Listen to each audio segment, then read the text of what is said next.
पुढे फिरायला जाईल ना, जाऊ दे ना. बैल पर राबो कोणी जाईल शेलापरा ए उद्या शेलापरा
यांनी प्रस्तावना करून या पुस्तकाला सर्वसामान्य कष्टकरी शेतकऱ्यांसाठी एक जीवनदायी आशा प्रफुल्लित केलेल्या आहेत। या पुस्तकाचे प्रकाशन सोहळा लवकरच मान्यवरांच्या उपस्थित होणार आहे।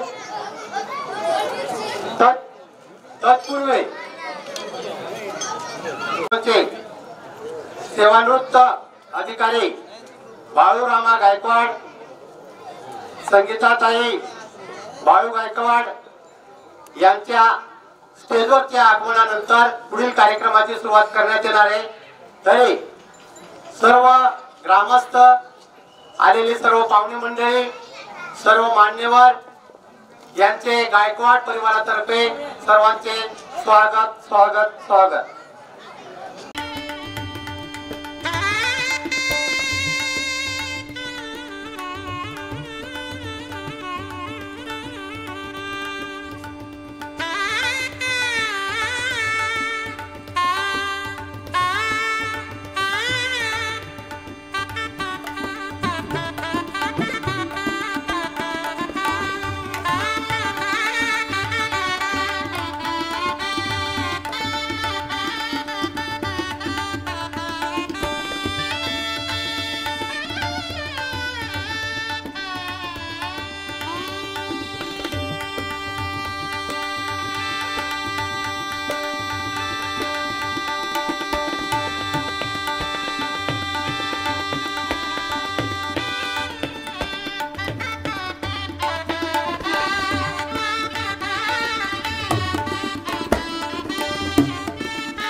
सर्व मान्यवर आणि गावकरी यांच्या उपस्थितीत पुस्तक प्रकाशन सोहळ्याचे प्रकाशन प्रथम करण्यात येणार आहे। प्रकाशनानंतर बाबा रामारामजी गायकवाड, आई शांताबाई रामा गायकवाड यांचा सांघिक वाढदिवसाचा कार्यक्रम होईल। तरी पुस्तक प्रकाशनासाठी असलेले आजचे वाचन साहित्य कृपया स्टेज येऊया। प्रथम दर्शनी गायकवाड परिवाराच्या वतीने स्वागत करण्यात येते। या वेळात वेळ काढून इंडिया युनिव्हर्सिटीचे सेवानिवृत्त अधिकारी डॉक्टर दीपक निकम साहेब उपस्थित झालेले, त्यांचा सत्कार बाळूरामा गायकवाड यांनी करावा असे मी त्यांना विनंती करतो।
गौरवाचा पुस्तक प्रकाशन सोहळा मान्यवरांच्या उपस्थित आदरणीय डॉक्टर दीपक निकम सर आणि सर्वच मान्यवर यांनी पुस्तक प्रकाशनासाठी कृपया व्यासपीठावर पुस्तक प्रकाशन करावे.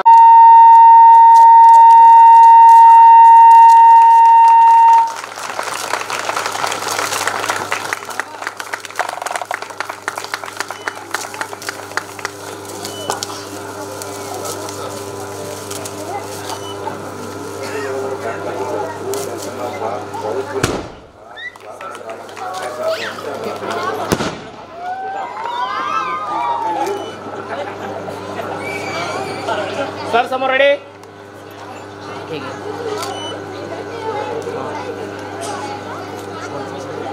ओके. नमस्कार. आज आपण एका असामान्य प्रवासाला सुरुवात करतो. एका अशा व्यक्तीचा जीवन प्रवास ज्याने संघर्ष, जिद्द आणि ध्येयाने इतिहास घडवला. ही आहे कथा रामा गायकवाड यांची, ज्यांचा जीवन प्रवास आपल्याला प्रेरणा देतो, शिकवतो आणि नव्या दिशेने मार्गदर्शन करतो. त्याच सुरुवातीचा संघर्ष. लहान गावात जन्मलेल्या रामा गायकवाड यांचे बालपण सामान्य परिस्थितीत गेले.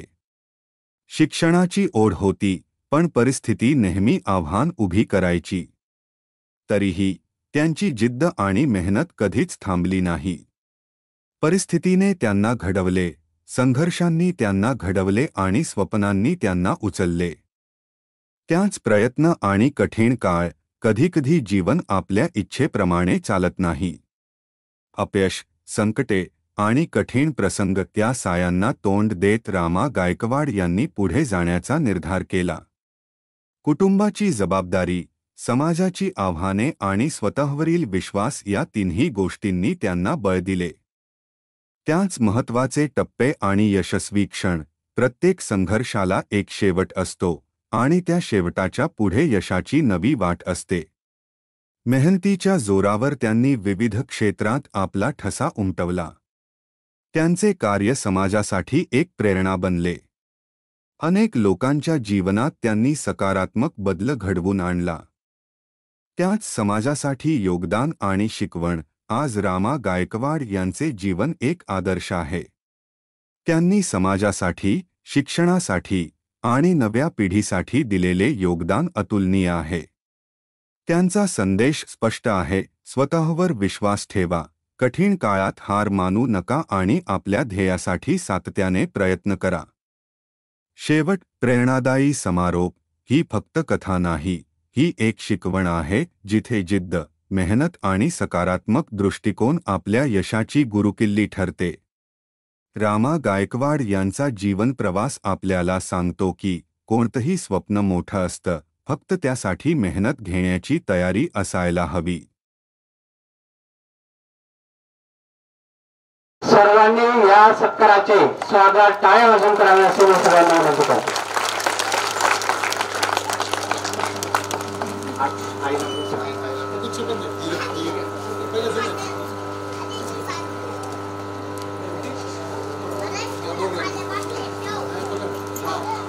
बघा इकडे समोर बाबा. सर समोर नाही.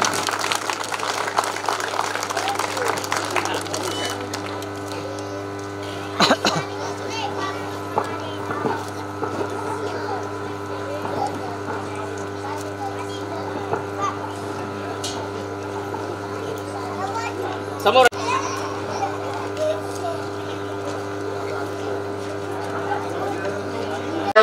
आई बाबा यांना गायकवाड परिवार आणि गांगुर्डे परिवार यांनी कृपया स्टेजवर यावं आणि त्यांनी सत्कार प्रवेशाचा स्वीकार करावा अशी मी त्यांना विनंती करतो.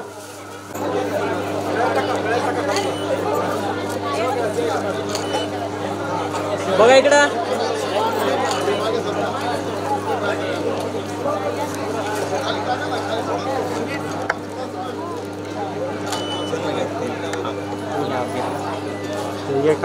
समोर रेडी.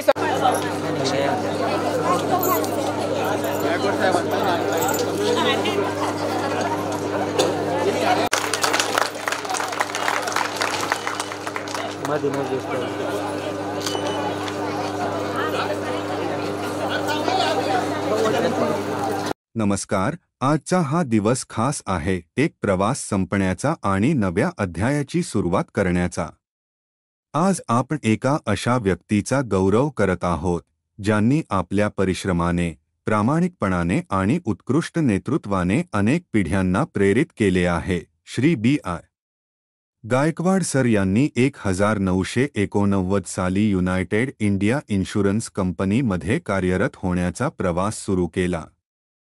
तब्बल 35 वर्षे त्यांनी या संस्थेत अतूट निष्ठेने आणि जबाबदारीने आपली सेवा दिली. 30 एप्रिल 2024 रोजी पिंपरी चिंचवड विभागीय कार्यालयात त्यांच्या या कार्यप्रवासाचा औपचारिक समारोप होत आहे. सरांचे कार्यक्षेत्र केवळ त्यांच्या जबाबदाऱ्या पूर्ण करण्यात मर्यादित नव्हते. ते एक उत्तम मार्गदर्शक, सहृदय सहकारी आणि दृढनिश्चयी व्यक्तिमत्व म्हणून सर्वांना परिचित आहेत. त्यांच्या अनुभवसंपन्न नेतृत्वाने कित्येक सहकायांना शिकण्याची आणि प्रगती करण्याची संधी दिली आहे. सेवानिवृत्ती म्हणजे विश्रांती नव्हे, तर नव्या संधींचा आरंभ.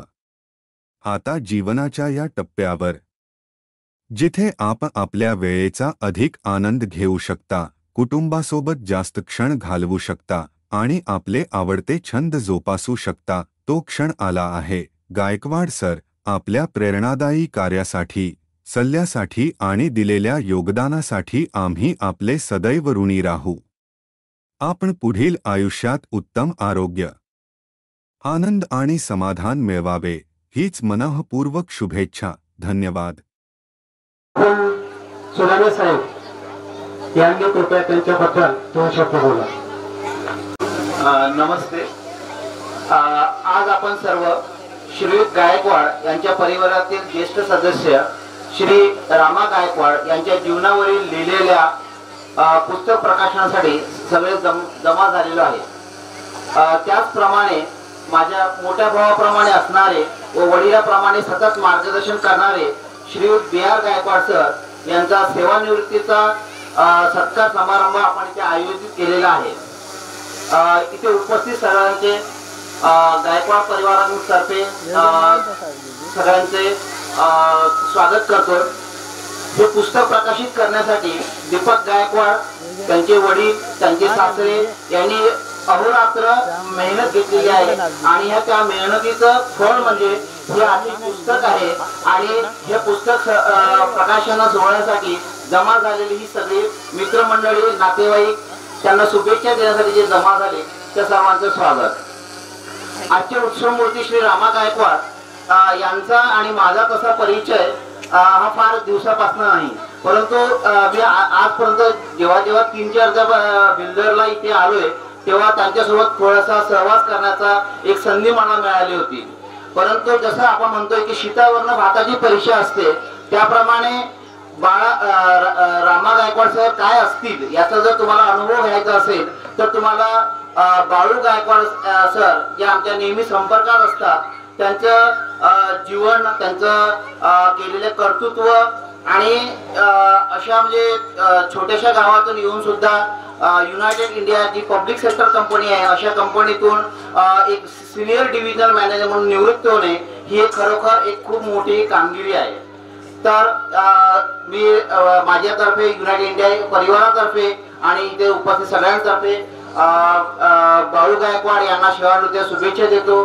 तसेच रामा गायकवाड यांचा 94व्या वाढदिवसानिमित्त त्यांना खूप साऱ्या शुभेच्छा. आणि त्यांनी शतके याच्यात प्रवास करावा आणि त्यांचा जो 100वा वाढदिवस होईल त्यासाठी गायकवाड परिवाराने आपल्या सर्वांना पुन्हा एकदा आमंत्रित करावे ह्या शुभेच्छा देऊन मी माझे 2 शब्द संपवतो. थँक्यू. कंपनीचे रुपेश पाटील यांनी गायकवाड साहेबांविषयी 2 शब्द बोलावे अशी मी त्यांना विनंती करतो. त्यानंतर सगळे एक नव्हे तर 2 नायक आणि एकाच घरातले 2 नायक, श्री रामा गायकवाड बाबा आणि त्यांचे सुपुत्र श्री B.R. गायकवाड साहेब. या दोघांच्या सत्कार सोहळ्याच्या प्रसंगी आपण इथे आज उपस्थित आहोत. आजच्या कार्यक्रमाचे व्यासपीठावर उपस्थित असलेले भारत सरकारचा उपक्रम असलेल्या युनायटेड इंडिया इन्शुरन्स कंपनी या कंपनीचे निवृत्त क्षेत्रीय व्यवस्थापक डॉक्टर श्री निकम साहेब व इतर सर्व मान्यवर. तर मला विशेष कौतुक त्यांच्या परिवाराचं यासाठी वाटतं की हे त्यांचं जे नेतृत्व कर्तृत्व जे आहे ते त्यांनी पुस्तक रूपाने आपल्या समोर आणलं.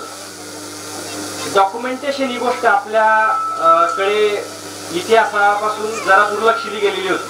ते डॉक्युमेंटेशन करणं किती महत्वाचं आहे हे आज आपल्याला लक्षात येतं जेव्हा आपल्याला आपल्या इतिहासातल्या काही गोष्टींबद्दल खात्री नसते, नक्की सांगता येत नसतं किंवा पुरावे नसतात. आणि त्या तुलनेने इतर ज्या काही पाश्चात्य ज्या काही जे देश आहेत तिथे हे खूप चांगल्या रीतीने डॉक्युमेंट केलेलं असतं. तर त्यामुळे डॉक्युमेंटेशन हे खूप जास्त महत्वाचं आहे असं मला वाटतं. श्री रामा गायकवाड बाबा यांच्याबद्दल आम्हाला जे ऐकायला मिळालं तर ते आमचे गुरु जे म्हणता येतील इन्शुरन्स क्षेत्रातले, त्यांचे चिरंजीव श्री BR गायकवाड साहेब त्यांच्याकडून मी युनायटेड इंडिया इन्शुरन्स कंपनी मध्ये इसवी सन 2014 रुजू झालो आणि आमचे पहिले बॉस BR गायकवाड सर होते. त्यांच्याशी बोलण्यातून अनेक धागे त्यांचे आणि आमचे जोडले. जसं की ते ज्याप्रमाणे एका शेतकरी कुटुंबातून आणि हलाखीच्या परिस्थितीतून पुढे आले, ग्रामीण भागातून पुढे आले, तसाच एक माझ्याबद्दलही त्यांना असं वाटलं. आणि एक सारखी आमचं जे बॅकग्राऊंड होतं त्याच्यामुळे अनेक गोष्टी त्यांनी माझ्याशी शेअर केल्या आणि त्यातून मला त्यांच्या वडिलांविषयी कळलं. आणि शुद्ध बीजापोटी फळे रसाळ गोमटी असं जे आपण म्हणतो त्यांच्या वडिलांचेच गुण जे ते आमच्या श्री BR गायकवाड सरांमध्ये आलेत आणि ते आम्ही त्यांचे नेतृत्व गुण किंवा त्यांचं जे कौशल्य आहे अनेक गोष्टी त्यांच्याविषयी सांगता येतील. आम्ही त्यांच्या सेवानिवृत्तीच्या कार्यक्रमासाठी पिंपरी या त्यांच्या शेवटच्या कार्यालयामध्ये पुण्यामध्ये सुद्धा होतो. आज तो सत्कार पुन्हा एकदा सर्वांसोबत अनुभवण्याची एक संधी आम्हाला मिळाली.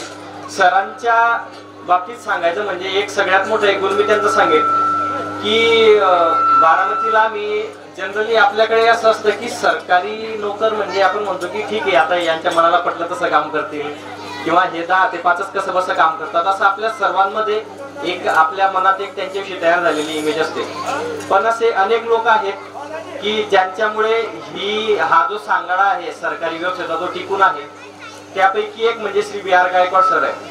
अहोरात्र मेहनत कंपनीसाठी घरी आले सुद्धा तरी कंपनीच्या फाईल, कारण मनुष्यबळ कमी आहे सरकारी कंपन्यांमध्ये, तर काही लोक जे आपल्या खांद्यावर घेऊन ती जबाबदारी पार पाडतायत त्यापैकी एक म्हणजे श्री BR गायकवाड सर. आणि सरांचं जे शिक्षण झालं ते कॉम्प्युटर, त्यांच्या शिक्षणात मला वाटतं कॉम्प्युटर त्यावेळेस नसेल, काहीच बिलकुल गंध नसेल, पण ते टेक्निकल डिपार्टमेंट जे होतं एका भारत सरकारच्या कंपनीचं पूर्ण पश्चिम महाराष्ट्राचं जे रिजनल ऑफिस आहे पूर्ण तिथलं कॉम्प्युटरचं ते TSS नावाचं आमचं जे डिपार्टमेंट होतं ते सर सांभाळायचे. आणि ते त्या डिपार्टमेंट मधून गेल्यानंतर सुद्धा पुढचे 3-4 वर्ष तिथले अनेक लोक जे मोठे मोठे चांगल्या कॉलेजेस मधून इंजिनियर, कॉम्प्युटर इंजिनियर होते ते सुद्धा सरांना फोन करून विचारायचे की सर आता याच्यात काय करायचं, इथे आम्ही आडलो आहे. कारण हा मला वाटतं सगळ्यांनी खूप मोठा घेण्यासारखा गुण आहे. गोष्टी तर अनेक बोलण्यासारख्या आहे, पण आपण कार्यक्रमात आपल्याला पुढे जायचं आहे. मी या सरांनी मला जेव्हा विनंती केली की एक प्रस्तावना तुम्हाला या पुस्तकासाठी लिहायची आहे, तो खूप मोठा, खरं तर मी वयाने खूप लहान आहे त्यामुळे मला तो माझा एक खूप मोठा सन्मान वाटला. पण माझ्या थोडक्या मोडक्या शब्दात मी जो काही प्रयत्न केलेला आहे त्याचं एक छोटस अभिवाचन मी आपल्याला करून दाखवतो. म्हणजे आपल्या हातात ते पुस्तक आता जरी नसलं येणार आहे ते, त्याची एक छोटीशी झलक आपल्याला मिळेल. ते प्रस्तावनेचं मी अभिवाचन आपल्या समोर करतोय.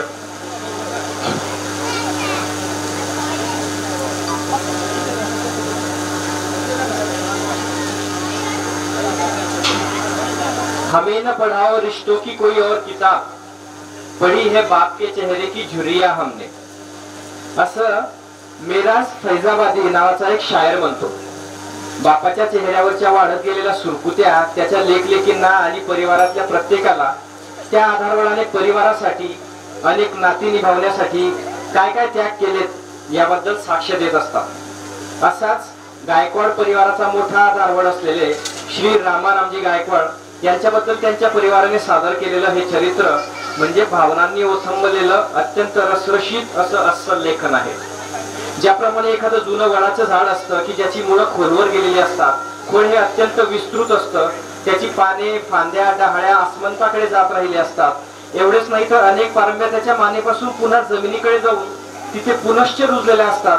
अशाच प्रकारचा आधारवड म्हणजे श्री रामारामजी गायकवाड हे कुटुंब प्रमुख होत. त्यांनी आपल्या अफाट कर्तृत्वातून, चांगल्या वागणुकीतून व शिकवणुकीतून आपल्या परिवाराला दारिद्र्याच्या काळ्या डोहातून वर खेचून सोनेरी दिवस दाखवले. या पुस्तकाचे नायक असलेले श्री रामा गायकवाड आपल्या 95व्या वर्षात पदार्पण करीत असताना त्यांच्या प्रती असलेल्या स्नेहातून आलेला त्यांच्या आयुष्याचा लेखाजोखा व आठवणींचा गुच्छ अप्रतिम असाच आहे. त्यात अनेक वेगवेगळे प्रसंग कथन करण्यात आलेले आहेत. एका अत्यंत दुर्गम भागातून व आदिवासी कुटुंबातून येत निसर्गाशी, व्यवस्थेशी झगडत आपला रस्ता आपण स्वतः तयार करणे व त्यात चांगल्या मार्गावर आपल्या सहित परिवारातील इतर सदस्यांनाही चालायला लावणे व परिवाराचा उत्कर्ष घडवून आणणे ही सोपी बाब अजिबातच नाही.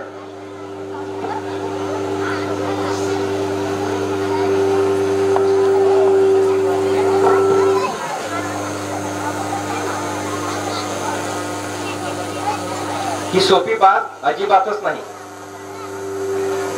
त्या सगळ्या संघर्षाची कथा म्हणजे हे चरित्रात्मक पुस्तक आहे. शेती या बेभरोशाच्या म्हटल्या जाणाऱ्या व्यवसायात प्रगती साधणे हे अत्यंत कष्टाचे व जिगरीचे काम आजही मानले जाते. मात्र या कहाणीच्या नायकाने कित्येक दशके आधी कोणतेही तंत्रज्ञान नसताना केवळ कष्ट आणि हिशोबीपणाने वागून शेतीतून बरंच काही चांगलं घडवून आणलं. काळाप्रमाणे बदलून जेव्हा विजेचा पंप, ट्रॅक्टर असं तंत्रज्ञान आलं तेव्हा त्याचाही वापर केला. संघर्ष करण्याची वेळ आली तेव्हा शरद जोशींच्या आंदोलनात नुसता सहभाग घेतला नाही तर तुरुंगवासही भोगला. आज ही केवळ कष्ट करण्याची जाणत नसताना जेव्हा काही लोक शेतीच्या नावाने व नशिबाच्या नावाने खडे फोडतात तेव्हा त्यांच्या हाती हे पुस्तक ठेवले पाहिजे असे मला मनोमन वाटते. आपण ज्याला इंग्रजीत स्ट्रीट स्मार्ट असणे म्हणतो तसे चातुर्य श्री गायकवाड बाबा यांच्यासारख्या निसर्गाच्या सानिध्यात जगलेल्या व काळ्या मातीच्या कुशीत राबलेल्या व्यक्तींच्या मध्ये उपजतच आलेले असते याची साक्ष जागोजागी या पुस्तकात आपल्यास वाचायला मिळते. याच निसर्गाशी तादात्म्य राखण्यातून त्यांचे आरोग्य हे आज 94 पूर्ण करून 95व्या वर्षी अत्यंत चांगले असे राहिले आहे. निसर्गाने त्या आयुष्याला दिलेली ही पावती आहे व इतकी वर्ष त्यांची मुले, मुली, नातू, पणतू यांना लाभलेला त्यांचा हा सहवास हा सर्वांसाठी मोठा ठेवा आहे. याच शिदोरीचा वापर करून त्यांची मुले, नातू व परिवारातील इतर सदस्यांनीही नेत्रदीपक अशी प्रगती केली आहे. त्यांचे चिरंजीव श्री बी आर गायकवाड सर हे नोकरीत रुजू झाल्यापासून मला पहिले बॉस म्हणून लाभले. त्यांच्या वडिलांच्या शिकवणी मला त्यांच्या माध्यमातून शिकायला मिळाल्या. असं वर्षानुवर्षे पिढ्यानपिढ्या या चांगल्या शिकवणी, आठवणी या वाहत राहतात व समाजातील सर्वांचं जगणं समृद्ध करत राहतात. वेगवेगळी व लहान कुटुंब असण्याच्या या काळात एकत्र कुटुंब अभावानेच दिसतात. अशा आजच्या काळात समाजाला श्री रामारामजी गायकवाड यांच्यासारख्या एक नव्हे तर अनेक नायकांची गरज आहे. समाजाच्या सुदृढ मानसिक, भावनिक आरोग्यासाठी ते गरजेचे आहे. कहाणीच्या या नायकास आपल्या सर्वांच्या वतीने 100 पार आयुष्य लाभो ही मनपूर्वक सदिच्छा. धन्यवाद. बाळासाहेब रामा गायकवाड साहेब आणि संगीताताई यांचा सत्कार युनायटेड इंडिया इन्शुरन्स आता पुण्याहून एवढं आपल्यासाठी इथपर्यंत पोहोचलेले आहेत. कृपया आपण सत्कार स्वीकार करावा. सॉरी चालक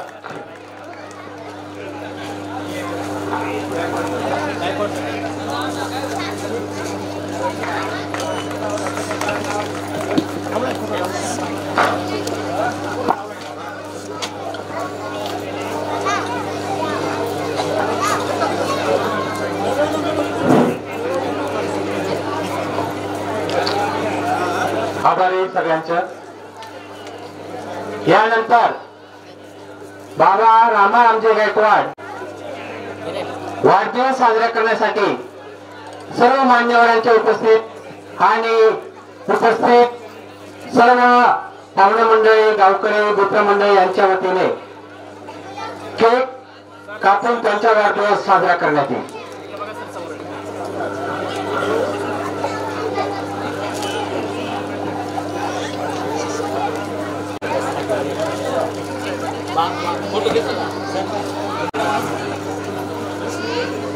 आता गायकवाड सुमनताई गायकवाड, संगीताताई गायकवाड, सरलाताई गायकवाड, निर्मलाताई गायकवाड आणि अंजनाताई गायकवाड यांनी आईबाबाच्या औक्षणासाठी व्यासपीठावर यावे. बाबा रामरामजी गायकवाड यांचा 94 वाढदिवस साजरा होतोय आणि 95 वर्षात त्यांनी पदार्पण केलेले अशा या शतायुष्य महामानवासाठी आजच्या सर्व मान्यवरांच्या आणि उपस्थित पाहुणे मंडळी, नातेवाईक आणि मित्रपरिवारांच्या वतीने त्यांचा वाढदिवस, त्यांचा केक हा सर्वांसाठी समर्पित करण्यात येते.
त्यांचे सहकार्य आणि त्यांचे बाबा यांच्याविषयी 2 शब्द व्यक्त करावे अशी मी त्यांना म्हणतो.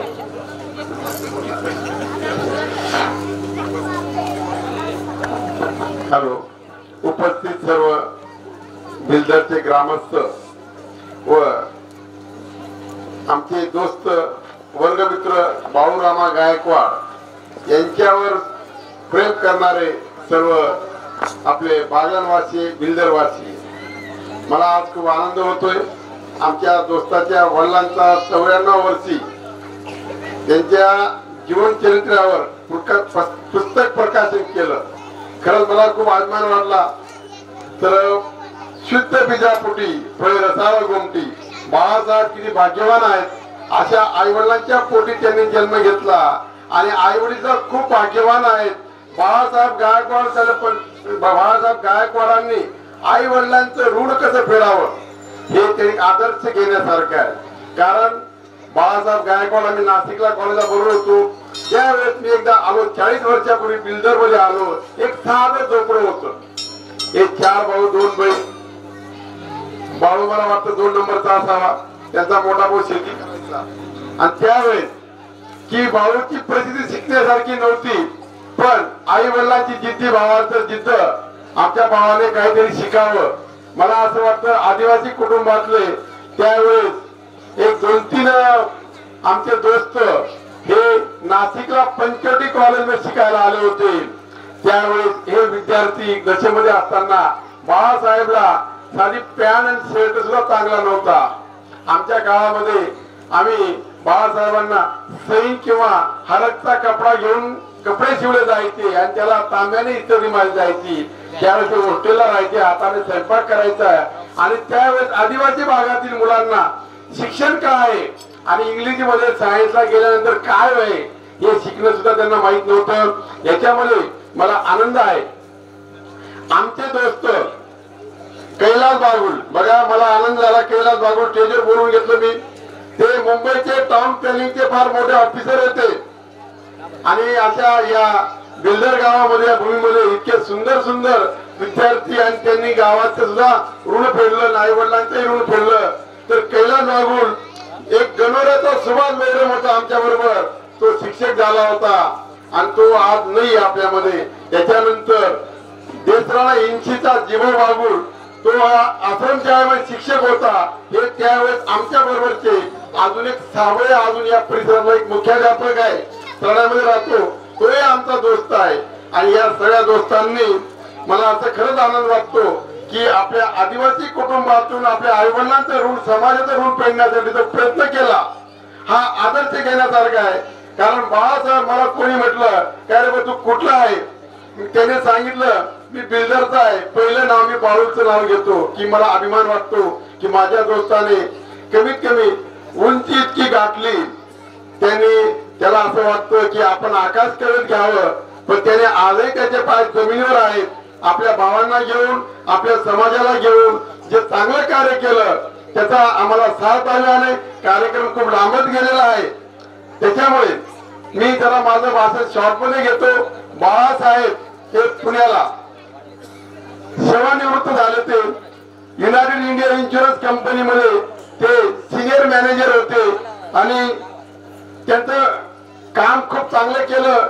आणि आपल्या दाभाडीचे सुपुत्र निकम साहेब हे सुद्धा त्या युनायटेड कंपनीचे खूप मोठे ऑफिसर, आणि ते त्यांच्या हस्ते.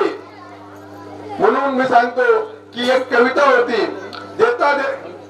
घेता घेता एक दिवस घेणाऱ्याचा हात घ्यावा दाता, अशी एक कविता होती. म्हणजे घेणाऱ्याने घेत जावं, देणाऱ्याने देत जावं, आणि घेता घेता एक दिवस देणाऱ्याचे हात घ्यावे, म्हणजे त्याचे दातृत्व, त्यांचं गुण घ्यावं माणसाने. अशा माणसाच्या आणि प्रतिभाशाली निकम साहेबांच्या हस्ते त्यांच्या आईवडिलांचा सत्कार होतो, बाळासाहेबांचा सत्कार होतो. याच्यासारखं भाग्य मला असं वाटतं कोणाला मिळत नसावं. आज बाळासाहेबांचा गुणगौरव समाजाला अभिमान वाटावा, छाती फुगावी असं कार्य केलेलं आहे.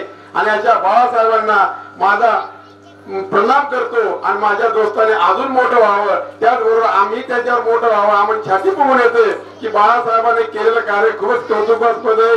माझे 2 शब्द संपवतो. जय हिंद, जय महाराष्ट्र.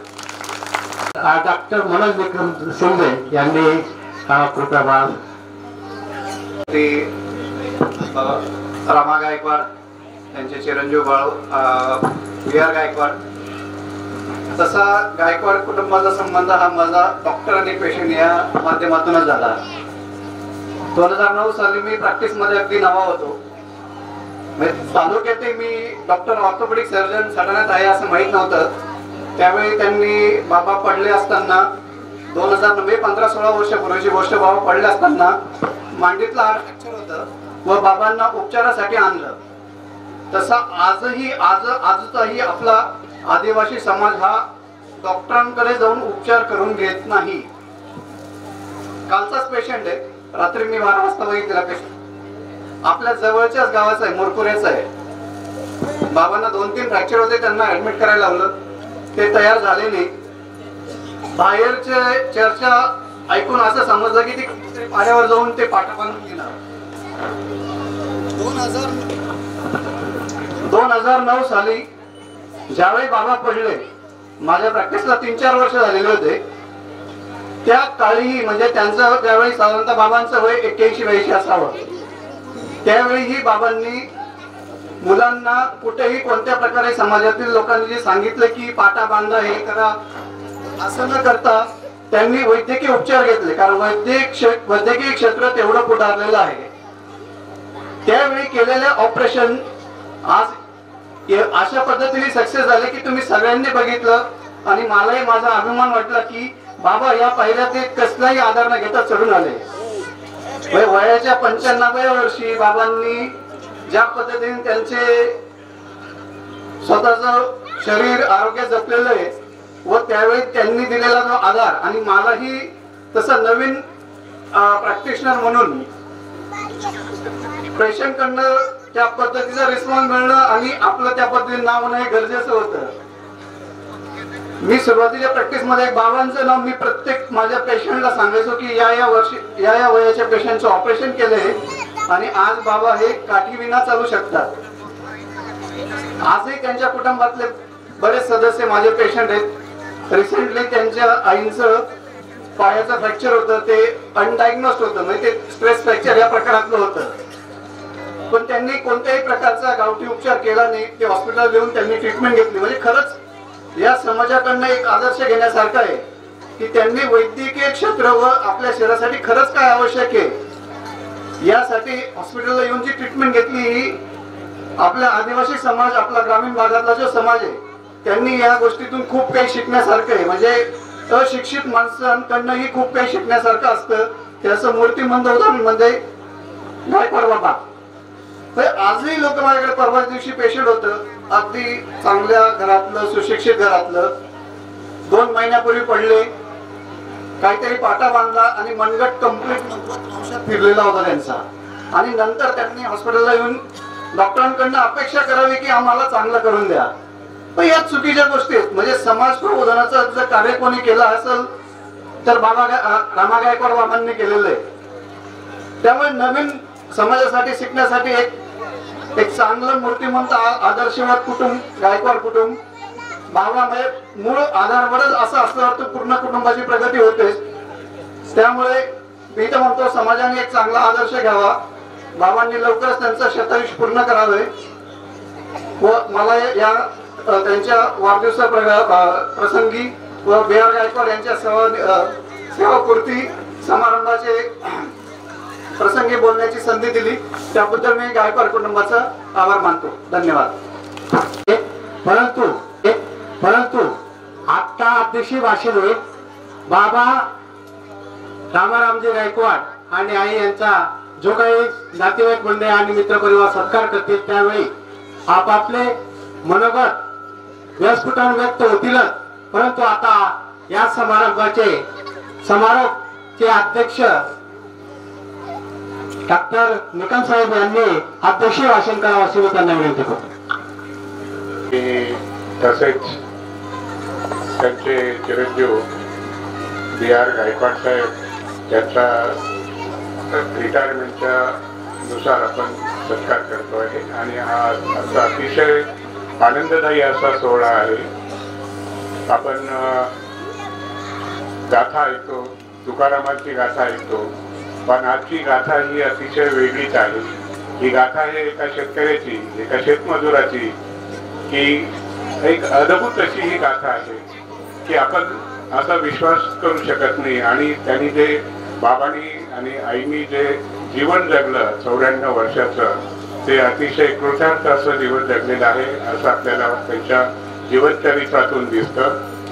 आणि हा जो सोहळा होतोय हा अद्भुत याच्यासाठी आहे की हा कुठे पुण्या मुंबईत नाही आहे. हा अतिशय दुर्गम अशा खेड्यामध्ये की जिथे 40 वर्षापूर्वी किंवा बाबांचं वय आज 94 वर्ष आहे, 60-70 वर्षापूर्वी हा परिसर कशा प्रकारचा असेल याची आपण कल्पना करू शकत नाही. बाबा पायी चालले, बैलगाडी चालवली आणि सगळ्यात आनंदाची बाब म्हणजे ते विमानात देखील बसले. एक दुर्गम भागातला शेतमजूर, शेतकरी, त्याची ही जीवनगाथा तुम्हा आम्हासाठी अतिशय मार्गदर्शक आहे.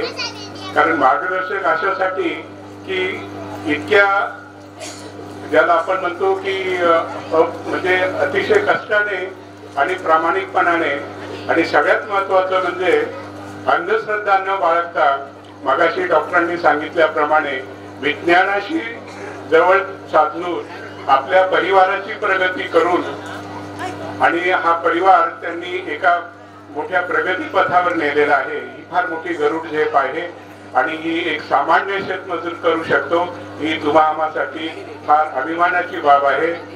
आणि ही एक ज्याला आपण म्हणतो की एक सक्सेस स्टोरी आहे. ही सक्सेस स्टोरी प्रत्येक घरात झाली पाहिजे.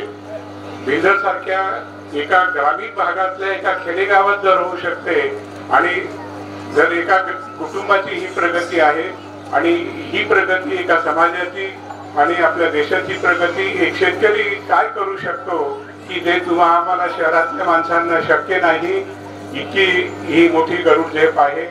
आणि त्याचबरोबर मी या सोहळ्याच्या निमित्ताने बाबांना आणि आईना ते शतायुषी होतील आणि त्यांना अतिशय कृतार्थ झाल्यासारखं वाटत असेल. आणि ज्याला दुसरे सत्कार मूर्ती जे आहेत आमचे माझे सहकारी BR गायकवाड साहेब, त्यांचा सत्कार आपण अतिशय योग्य अशा ठिकाणी करतो आहे. पुण्यात झालेल्या सत्काराला अर्थ नाही, कारण ते ज्या मातीत वाढले, ज्या मातीशी त्यांनी संघर्ष केला, ज्या आई वडिलांच्या खांद्यावर त्यांनी हे मदत घेतली, त्यांच्या सकट आणि त्यांच्या एक त्यांच्या प्रांगणात त्यांचं जे एक वास्तू आहे त्या वास्तूच्या प्रांगणात हा एक अतिशय छान सोहळा होतो आहे. हे अतिशय फार मोठं भाग्य त्यांना लाभलेलं आहे. आणि इतके कर्तृत्ववान आई वडील आणि हे कुटुंब, हे गायकवाड, बाबुल, महाले ह्या सगळ्या कुटुंबांनी त्यांना दिलेलं प्रोत्साहन आणि एक हे सगळं कुटुंब बांधून ठेवण्याची जी कला त्यांनी अवगत केलेली आहे ही खरंच अतिशय अतुलनीय आहे. म्हणून मी BR गायकवाड साहेब, त्यांच्या धर्मपत्नी संगीताताई यांचा मी मनापासून आपल्या सगळ्यांच्या वतीने आभार व्यक्त करतो. आणि हा कार्यक्रम आता अतिशय सगळ्यांसाठी एक आपल्या एक मार्गदर्शनपर होईल आणि ही स्टोरी ही गावागावात जावी अशी आपण अपेक्षा करूया. आणि आजचा कार्यक्रम संपला असं मी जाहीर करतो. आणि मला वाटतं कार्यक्रमानंतर भोजनाची सुद्धा व्यवस्था केलेली आहे. गायकवाड कुटुंबियांच्या तर्फे मी सगळ्या आपल्याला आमंत्रित करतो. आपण जेवणाचा आस्वाद घ्यावा. आणि कार्यक्रम संपलाय असं मी जाहीर करतो आणि थांबतो. जे झालेले त्याच्याबद्दल मी हे पुस्तक लिहिण्याचं बऱ्याच दिवसापासून तयारी केलेली होती, पण ते कधी करायचं, काय करायचं, त्याच्या पाठीमागे बरेच कारण आहेत. कारण आपल्या समाजामध्ये खूप लोक असे कष्ट करून जातात, पण त्यांचा अजिबात इतिहासात कुठेही उल्लेख नाही, कुठेही काही नाही. परत एवढा जुना माणूस असताना अंधश्रद्धा ही त्यांच्याकडे नाही, हे आम्हालाही माहिती आहे, आम्हाला त्यांनी शिकवलं पण आहे. तर त्या दृष्टीने मी ते विचार केलं आणि ते समाजापुढे यावं या दृष्टीने मी ते पुस्तकाचं काम केलेलं आहे. आणि हे पुस्तक आपल्या सगळ्या समाजाला उपयोगी पडणार आहे. तर या पुस्तकाचं थोडक्यात लिहिलेलं आहे, पण ते जर व्यवस्थितपणे वाचलं तर तुम्हाला खरोखर त्याचा फायदा होईल. आणि जर वाचून त्याचा फायदा झाला तर मलाही लिहिण्याचा काहीतरी आनंद झाला असं वाटेल. तर सगळ्यांनी हे पुस्तक जाताना घेऊन जा, वाचा. ते फ्रीमध्ये हे पुस्तक काही असं काही किंमत वगैरे नाही त्याला. तर जाताना पुस्तक घेऊन जा, वाचा आणि थोडासा त्याच्यावर विचार करा. तर त्याचं काहीतरी मलाही हे मिळेल किंवा काहीतरी केल्यासारखं वाटेल. कारण अंधश्रद्धा आपल्या भागात खूप आहे. अंधश्रद्धा जर असेल ना तर माणूस पुढे कधीच जाऊ शकत नाही. आणि आपल्या भागात हे एक आहे, पण कष्ट करण्याची खूप लोकांमध्ये कुवत आहे, आपल्यामध्ये खूप म्हणजे खूप आहे. इतर लोकांपेक्षा आपल्यात ताकद भरपूर असून त्याचा उपयोग आपल्याला करता येत नाही. कारण ते शेतीत जरी केली तर ते कसं करावी, कसं करायला पाहिजे, त्याचा उपयोग काय करायला पाहिजे, कितपर्यंत करायला पाहिजे, केव्हा विकायला पाहिजे, शेतीचं हे तालयंत्र व्हायला पाहिजे, त्याच्यासाठी हे पुस्तक मी थोडक्यात लिहिलेलं आहे. पण जर व्यवस्थित वाचलं तर बरंचसं कळेल त्याच्यात. दुसरी गोष्ट त्याच्यात अंधश्रद्धा. वडिलांनी जेव्हा मला वाटतं आमची एक बहीण होती ती एक्सपायर झाली तर ते असं भगतगिरी वगैरे करूनच ती गेली. त्या दिवसापासून त्या माणसाने आजपर्यंत घरात एकही भगत आणलेलं नाही. हे सगळ्या गावाला पण माहिती असेल. आणि हे फार मोठी गोष्ट आहे की ते जर करत राहिले असतं तर एवढं वैभव दिसलंही नसतं. हे त्याचं उदाहरण आहे. आणि हे लिहिण्याचं कारण माझं तेच आहे की आपल्या समाजालाही काहीतरी मिळावं. तर हे मी आता त्याच्यासाठी हे पुस्तक लिहिलंय, तर सगळ्यांनी वाचावं. आणि इथं आलेले निकम साहेब, डॉक्टर जगताप साहेब, आलेले सगळे पाहुणे मंडळी आणि आलेले आपले भागातील सगळे लोक, माझे मित्र मंडळी, पुण्यातील आलेले लोक आल्याबद्दल मी सगळ्यांचे आभार मानतो. आणि कार्यक्रम आता संपला म्हणून मी जाहीर करतो. हा, जेवल्याशिवाय कोणीही जाऊ नका.